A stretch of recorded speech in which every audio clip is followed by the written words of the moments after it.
Good afternoon all of you. अगर आप एक प्रोफेशनल कोर्स के स्टूडेंट हैं तो आपने इस बात को जरूर रियलाइज किया होगा कि जब हम किसी सब्जेक्ट को पढ़ना शुरू करते हैं तो हम किसी एक टीचर की बुक रेफर करते हैं। फिर हमारा एक दोस्त मिल जाता है, वो बोलता है अरे तेरी बुक में तो पास ईयर के एग्जाम क्वेश्चंस ही नहीं है। तो हम उठा के फिर जाके स्कैनर ले आते हैं पास ईयर के एग्जाम क्वेश्चंस कवर करने के लिए। फिर एक और दोस्त मिलता है, अरे तूने तो इंस्टीट्यूट का स्टडी मटेरियल रेफर ही नहीं किया, अरे सारा पेपर तो उसी में से बनता है। इंस्टीट्यूट का स्टडी मटेरियल भी हम साथ में ऐड कर लेते हैं।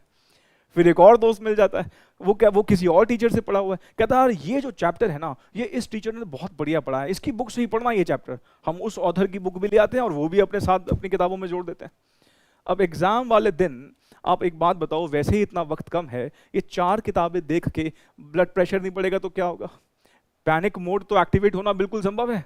कोई देखेगा तो अरे बड़ा पढ़ने वाला बच्चा है, जबकि सच्चाई क्या है कि हमने सिर्फ एक ही किताब से पढ़ा था मेन, 80-85% तैयारी इसी में से की थी, बाकी किताबों को रेफर किया था। और होगा पता क्या, आपको एग्जाम वाले दिन ये भी याद नहीं रहेगा कि कौन सी किताब से क्या पढ़ा था आपने। तो पता लास्ट में क्या करने वाले हो, वो जो मेन किताब थी ना उसी को हाथ में लोगे, जैसे तैसे करके तैयारी करके अपना पेपर दे के आओगे। एफर्ट तो रैंक होल्डर वाला लगाया, लेकिन रिटर्न जो है वो एक एवरेज स्टूडेंट वाला मिला। इसमें आपकी थोड़ी सी प्लानिंग की कमी थी। अगर आपने यही थोड़ा प्लान वे में किया होता तो आपका रिजल्ट भी बहुत अच्छे वाला आने वाला था और आपको याद भी होता कि कौन सी किताब से क्या पढ़ा है। भाई मैं मल्टीपल सोर्सेज से पढ़ने के खिलाफ नहीं हूं, लेकिन थोड़ा प्लान वे में होना क्या चाहिए था। आपको मेन बुक जो थी पहले तो उसको बड़ा सोच समझ के डिसाइड करना चाहिए कि कौन सी किताब से आपको पढ़ना है। आपने वो डिसाइड कर लिया, यहां से पढ़ना शुरू कर दिया। उसके बाद अगर दूसरी किताबों में आपने कुछ एक्स्ट्रा पढ़ा भी है तो उसको ना इसी बुक के अंदर इनकॉर्पोरेट करो। एग्जाम वाले दिन मुझे सच में एक ही किताब दिखनी चाहिए, एक ही किताब होगी तो ही मेरा जो है परफॉर्मेंस बढ़िया रहेगा। तो जो कहीं और से कुछ पढ़ा है उसको यहाँ पे इनकॉर्पोरेट करो।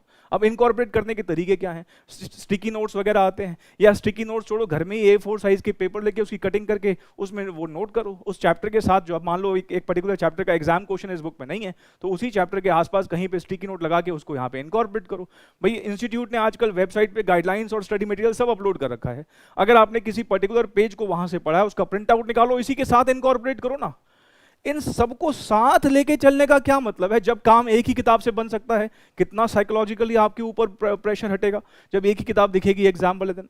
लेकिन पहले से ही प्लान वे में अगर कहीं और से कुछ पढ़ा है उसको यहीं पे इनकॉर्पोरेट करो, बजाय कि सारी किताबें साथ चलने के। मेरी बात आई होप आपको समझ में आ रही होगी, ठीक है। अब प्लीज कोशिश करना कि अपने थोड़ी सी जो प्रिपरेशन है उसको प्लान वे में करने की, बजाय कि इतनी सारी किताबें साथ में लेने की। हाँ ये जरूर हो सकता है कि जिस टीचर को आप पढ़ रहे हैं उनकी ही 2 या 3 किताबें हो सकता है 2 पार्ट्स 3 पार्ट्स हो, वो चलेगा। लेकिन एक ही पर्टिकुलर बुक के 6 ऑथर को रेफर करें वो भी समझदारी नहीं है, ठीक है ना। चलिए, thank you so very much, wish you all the very best for your preparations. Thank you so much, take care.